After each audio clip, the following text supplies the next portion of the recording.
Hello, and welcome back to Subnarrator, where we dive into true stories of betrayal, quiet resilience, and the ultimate victory of self-worth. Today's story is about a cruel title given to a child, the Spare, and the explosive moment that child returned years later to reclaim everything, proving he was never the background character. I was 17 when my dad told me I wasn't built for success. It wasn't a heat of the moment insult. He delivered it calmly, like a physician delivering a difficult prognosis. You were the Spare, he said, not even looking up from his newspaper. Your brother's the Heir. You were just extra. That moment carved something permanent into my identity. I was the one who got hand-me-downs, suspicious glances, and lectures for existing too loudly.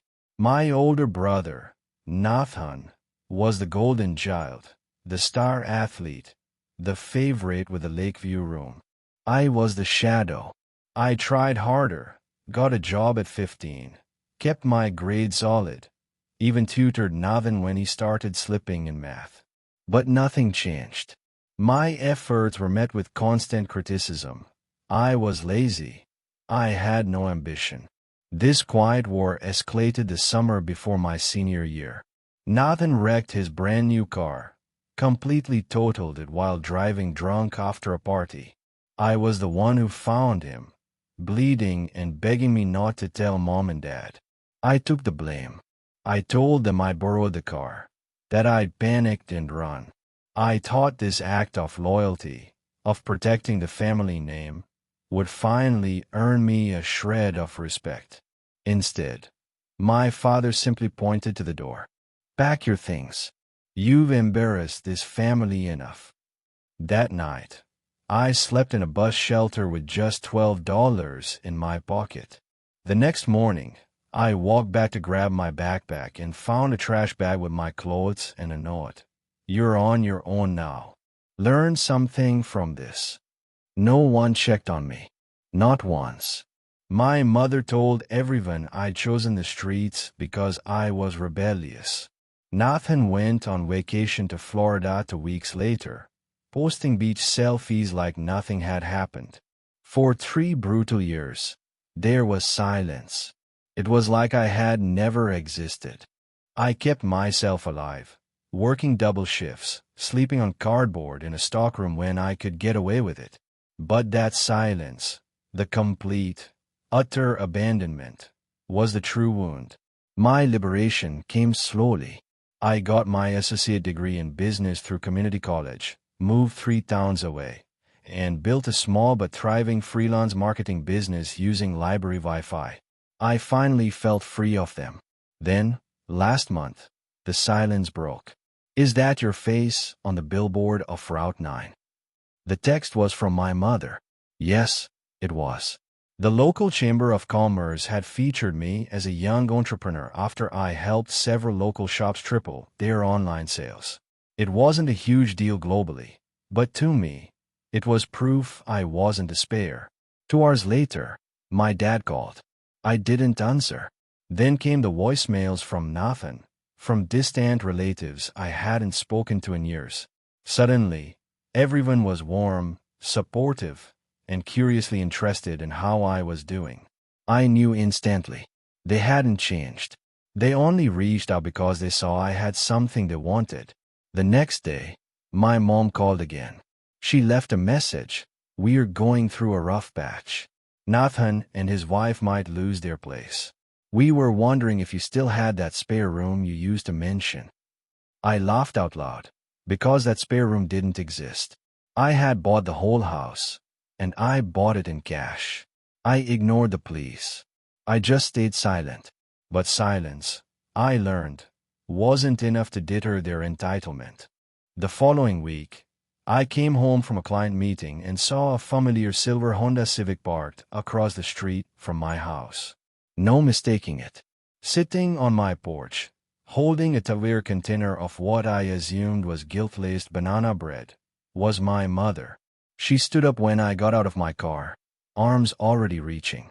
Oh my God, you look so good. she chirped. I didn't move. I looked at her like a stranger. Mom, why are you here? She forced a smile. I wanted to see you. It's been so long. I thought maybe we could talk. Is Nathan okay? I asked. Her face flickered. The mask slipped. He and Alyssa lost their apartment, she admitted. They fell behind on rent. The baby's on the way, and they just need a place for a little while. Your father thought maybe we could all stay here just for a few months. You kicked me out with a trash bag and a note, I said, my voice slow and even. I begged you to listen to me, and you told me to learn something from it. And now you want me to give up my peace, my home, for the son you threw me away for. She blinked like I'd struck her. It was complicated back then. We were just doing what we thought was right. No, I cut in. You were doing what was easiest.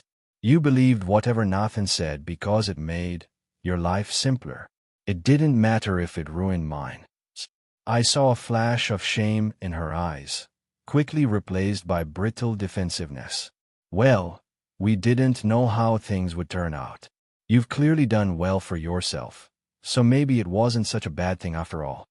That's right there, I said, pointing at the ground. You abandoned me, and now you want credit for my survival.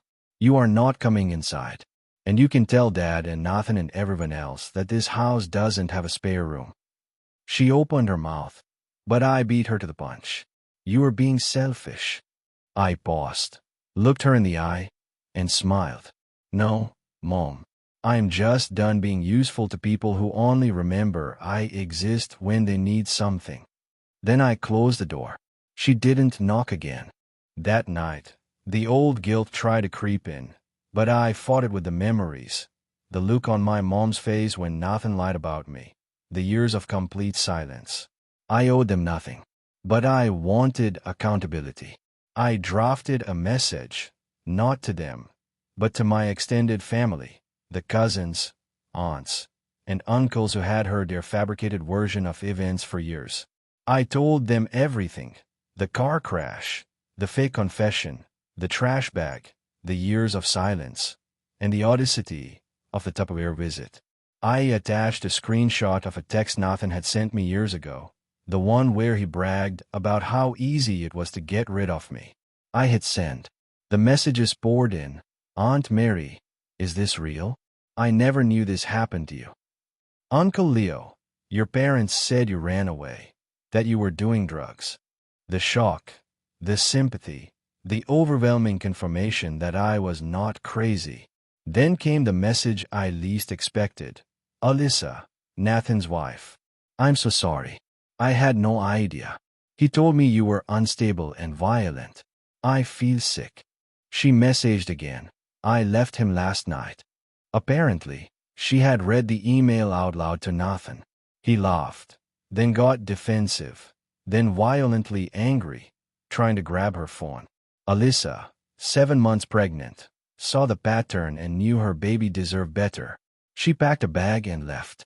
My message, my truth, had snapped her free.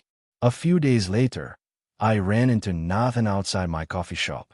He looked like a shadow of his former golden self, unshaven, sunken eyes, clinging to his old varsity jacket.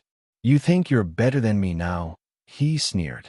You lied, I said, calm and quiet. So what? You survived, didn't you?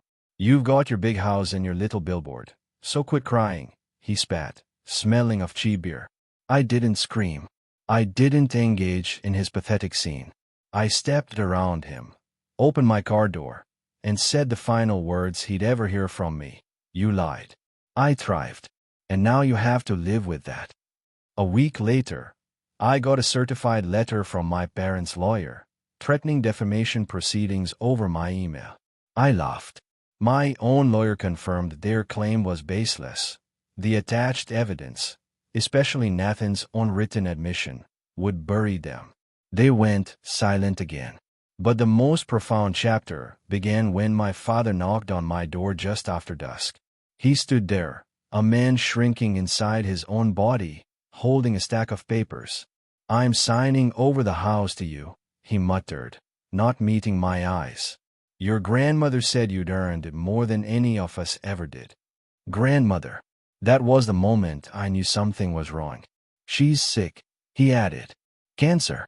Stage 4. My grandmother, the only constant, passed 3 weeks later at my home, the home they once said I didn't deserve.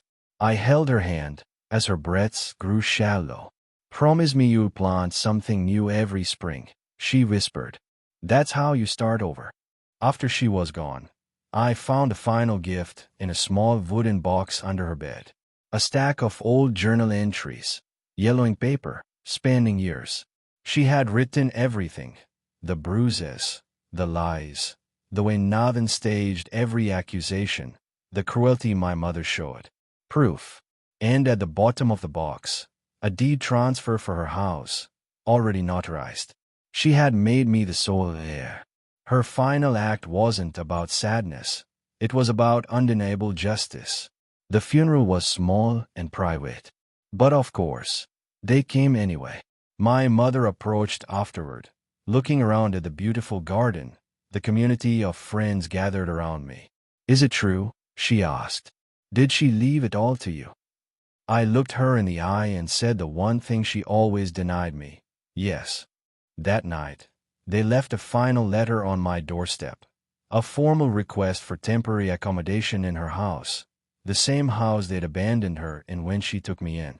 I sat there, drafted a reply, and posted it online. Dear Mr. and Mrs. Turner, thank you for your interest in staying at the residence located at 49 Maplewood Lane.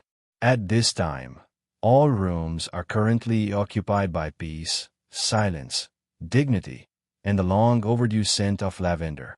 As such, we are unable to accommodate guests who abandoned these values in the past. May you find shelter in the structures you built with your choices. Kindly despair no more. The letter went viral. I told my story without shame or apology. People shared it for relief, realizing they were not alone. There are so many of us, so many Spurs, who are actually the whole damn engine. Today, I walked through my grandmother's garden and planted a single white rose bush named Rebirth. Just as I promised, I framed the original note they left me on the trash bag. You're on your own now. Learn something from this. It hangs in my office now, right next to my Chamber of Commerce award. Some people frame their diplomas. I framed a warning and turned it into a promise. I am not a spare. I am the seed that survived and finally put down roots. And that's the end of my story. It ends not with exile or anger, but with roots. I didn't just survive the abandonment. I used the fuel of their dismissal to build a life so strong, so financially and emotionally secure, that they had to beg for access to the very values they threw away. The greatest inheritance wasn't the house. It was the truth my grandmother preserved for me. If you were inspired by this story of courage, self-respect, and quiet triumph, please give this video a like and subscribe to Subnarrator. Tell us in the comments, what was the most satisfying moment of vindication?